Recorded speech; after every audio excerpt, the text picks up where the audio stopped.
হ্যাঁ নাই, আম তো ভালোই বড় হয়েছে। চল বাড়ি নিয়ে যাই, মা আম দে আর রসের ডালি রান্ধবেন। তো গাছে আমটা পাড়া উচিত হবেন না। আরে না রে, একটা নেগেল কিছু কবে না, মা মারবে না আমার। আরে কিছু কবে না, নেবো। আমার উঠতে চাচ্ছে না। আমি উঠছি, যাও, ওটা আমি সইকে দিচ্ছি। আচ্ছা থাক।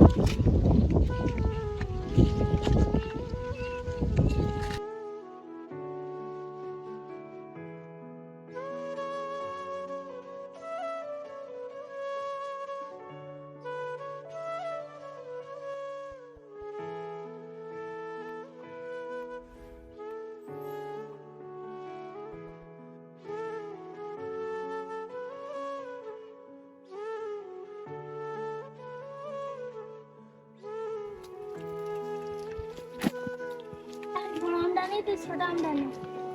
আরে ভাই, আমি যখন কষ্ট করিস, আমি বড় আমটা নিতে ছোট বড় আমটা নি। আচ্ছা নে, আর চল। আমরা ছেলে গাড়ি গেলাম, সেটা ভাঙবে না, তুই মারবে না, আমার ধুয়ে। আরে দেওয়া, তোর মা কিছু বলবেন না, আমি বলবেন, তোর মার বুঝে বললি, তোর মা বলবেন নাকি আর কোনোদিন এরকম কাজ করবি না। আজ যে না করেছিস করেছিস, ভুলে মেলা আমাদের ফিরা উচিত হয়নি। আরে তুই চুপ কর, আমি বুঝে বলবেন বাড়িতে।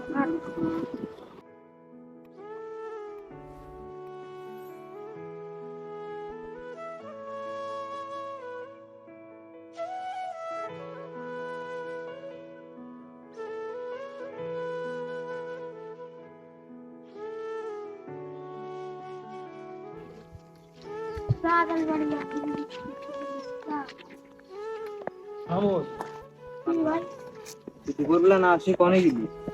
ওই নদীর পাড়ে গেলাম। কমতে নিয়ে গেছিস নদীর পাড়াতে? কারো বলে নিছিস না? না বলে নিছিস? না বলিনি। আমি তো খেয়েছি, সমস্যা নেই, যাক ভালো হয়েছে। যা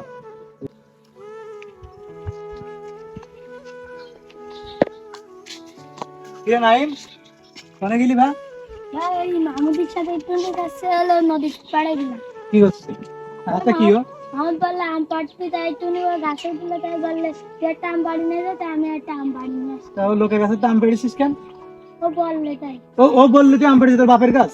তুই আম পেড়েছিস কেন? দুপুরে রোদে তুই না ঘুমে তুই আম পেড়েছিস কেন তোর বাপের গাছ? নেক্সট টাইম যেন আর কোনদিন পাড়া না হয়, ঠিক আছে? ঠ্যাং ভেঙে দেবো কিন্তু নাইম, টাকা আমার দিকে টাকা, আর কোনদিন যেন পাড়া না হয়।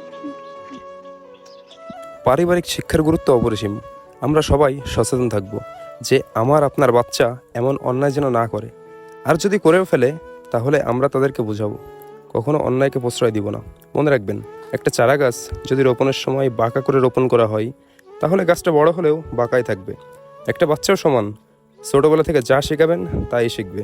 সবাই একটু এই বিষয়ে খেয়াল রাখবেন। সবাই ভালো থাকবেন, সুস্থ থাকবেন, আমাদের জন্য দোয়া করবেন, আর পরবর্তী ভিডিওতে আবার দেখা হবে ইনশাআল্লাহ। ওকে, আল্লাহ হাফেজ।